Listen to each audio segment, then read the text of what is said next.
আগামীকাল ঈদ, সবাই আনন্দে খুশিতে মা বাবাকে নিয়ে ঈদ করবেন, সে আশায় অনেকে বাড়ি গিয়েছেন।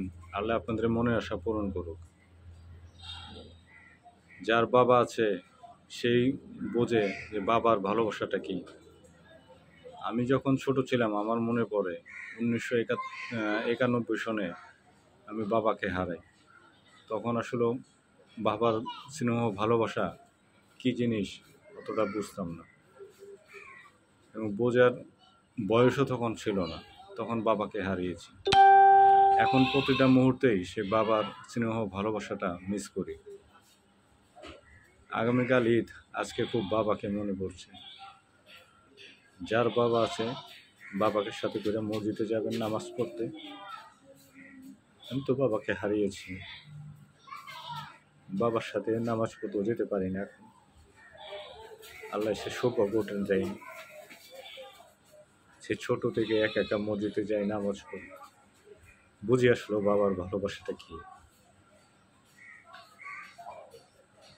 মা আছে, আল্লাহ মাকে সুস্থ রাখুক। দোয়া করবেন সবাই আমার মার জন্য।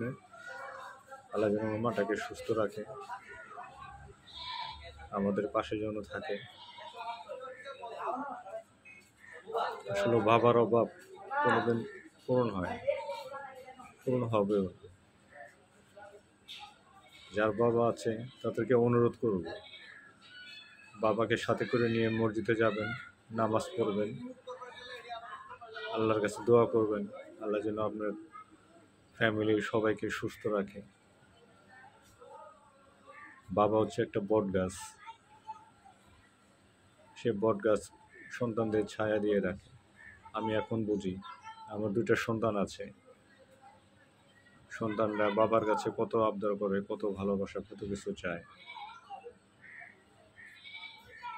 আমি যখন ছোট ছিলাম তখনও তো বাবার কাছে হয়তো এমন চেতাম,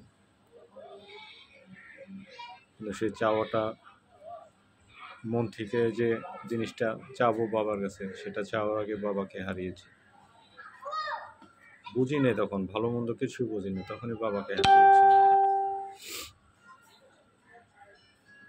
বাবার ভালোবাসা কি বলবো, আসলে আমি ইমোশনাল হয়ে গেছি বাবার বিষয়টা বলতে। আগামীকাল ঈদ, বাবা যদি বেঁচে থাকতেন হয়তো বা সাথে করে নিয়ে মসজিদে নামাজ পড়তে যেতেন।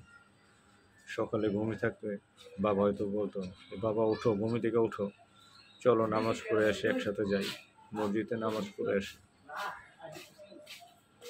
সেটা তো আর হবে না, হওয়ারও নেই।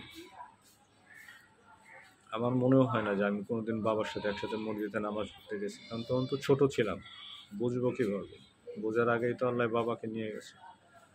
সবাই আমার বাবার জন্য দোয়া করবেন, আল্লাহ যেন আমার বাবাকে বেহেশতে নসিব করে। যার বাবা আছে সে বাবার ভালোবাসা থেকে কখনো বঞ্চিত যেন না হন, আমি সেই দোয়া করি আল্লাহর কাছে।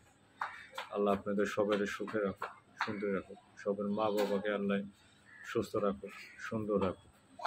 আপনারা দোয়া করবেন আমার বাবার জন্য, আমার মার জন্য, আমার ফ্যামিলির জন্য দোয়া করবেন। সবাই ভালো থাকবেন। সরি, আমি আসলে ইমোশনাল হয়ে গেছি। আগামীকালকের ঈদ সবার ভালো কাটুক, সুন্দর কাটুক, সেই কামনা করি। আল্লাহ হাফিজ।